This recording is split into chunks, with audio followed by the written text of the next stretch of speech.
वक्त की बड़ी खबर आपको बता दें, अजीत पवार कैंप में अब तक 30 विधायक पहुंच गए हैं। अजीत पवार कैंप में अब तक विधायकों की संख्या 30 हो गई है। इस वक्त की बड़ी खबर आपको बता दें, जिन विधायकों का मंच से सम्मान किया जा रहा है, विधायकों की संख्या 30 हो गई है।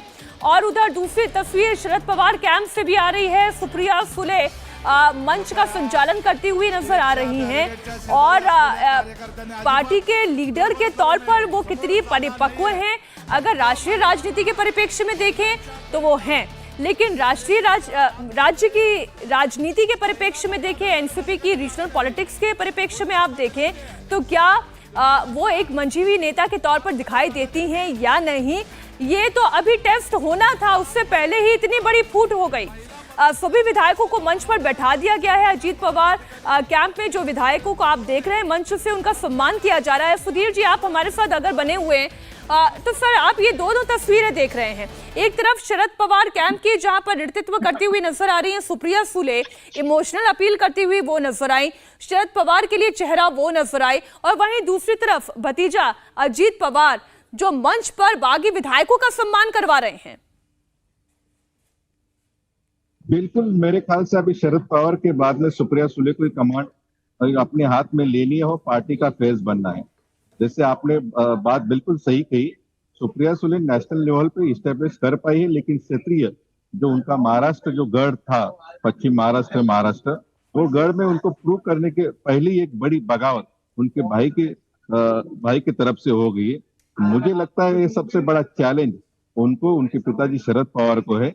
पहले एनसीपी में बगावत हुई है, लेकिन वो बगावत दूसरे लोगों ने की है। लेकिन आज की जो बगावत है, 2 दिन पहले की जो बगावत है, उनके खुद के भतीजे ने की है, जो पार्टी को कंट्रोल करते थे, पार्टी का मैनेजमेंट करते थे, पार्टी के ऊपर उनका काफी दबदबा है। इसी वजह से अजीत पवार के खेमे में ज्यादा विधायक देखे जा रहे हैं, अजीत पवार के साथ ज्यादा लोग जुड़ रहे हैं।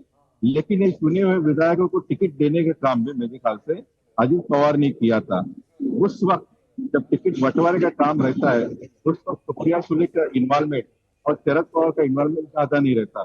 उसी वजह से जो इलेक्टेड लोग हैं, जो चुने हुए लोग अजीत पवार के साथ में है। मुझे लगता है कि सुप्रिया सुले ने पिछले 10-15 साल में जो दखल अंदाजी देनी थी महाराष्ट्र के राजनीति में, उन्होंने दी नहीं। मुझे लगता है उसका ही खामियाजा उनको अभी भुगतना पड़ रहा है। लेकिन सुधीर जी, जब शरद पवार सबसे मजबूत पोजीशन में अभी भी पार्टी में बने हुए हैं, तो वो कोई लीगल एक्शन क्यों नहीं ले रहे हैं, या फिर वो लीगल एक्शन ले पाने की स्थिति में नहीं है?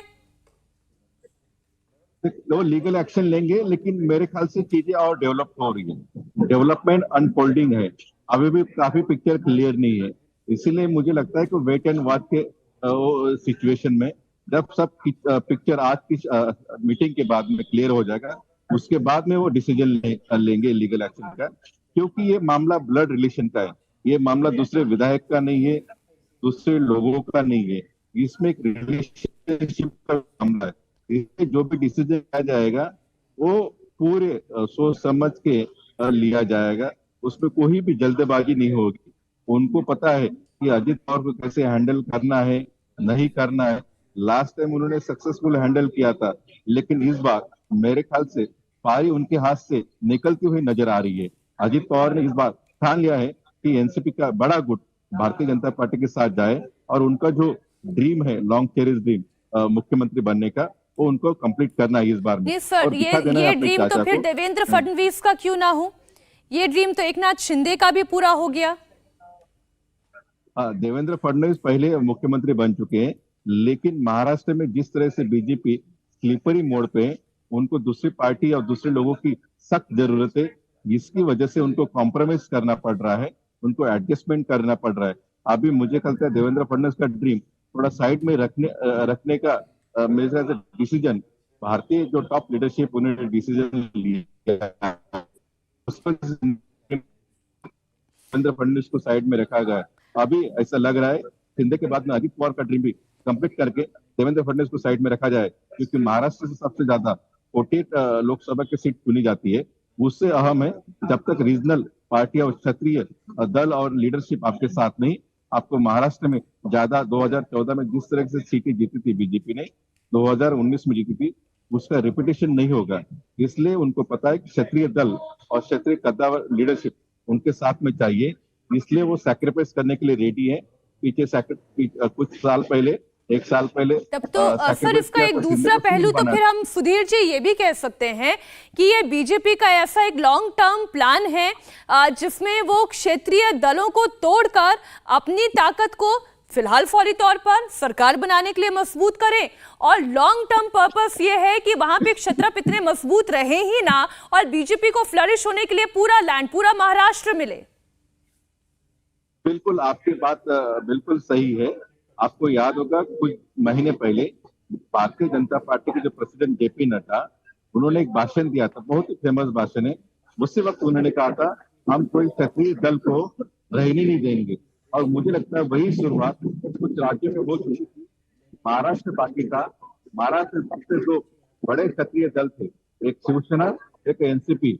अभी शिवसेना की बारी होगी, अब एनसीपी की बारी थी। इसलिए धीरे धीरे सब क्षत्रिय दल को खत्म करके नेशनल पार्टी के तौर पे भारतीय जनता पार्टी महाराष्ट्र में उभरेगी, ऐसा उनका कयास है। जैसे आपने देखा होगा 2014 में, 2019 में भारतीय जनता पार्टी ने पूरी ताकत लगा दी थी महाराष्ट्र में, सब रिसोर्सेस लगा दी, उसके बावजूद वो सिंगल हैंडेडली महाराष्ट्र में। बिल्कुल आप ठीक कह रहे हैं। इंडिया टीवी हर वक्त हर जगह डाउनलोड करने के लिए सर्च करें India TV news Google play store या ऐप स्टोर पर।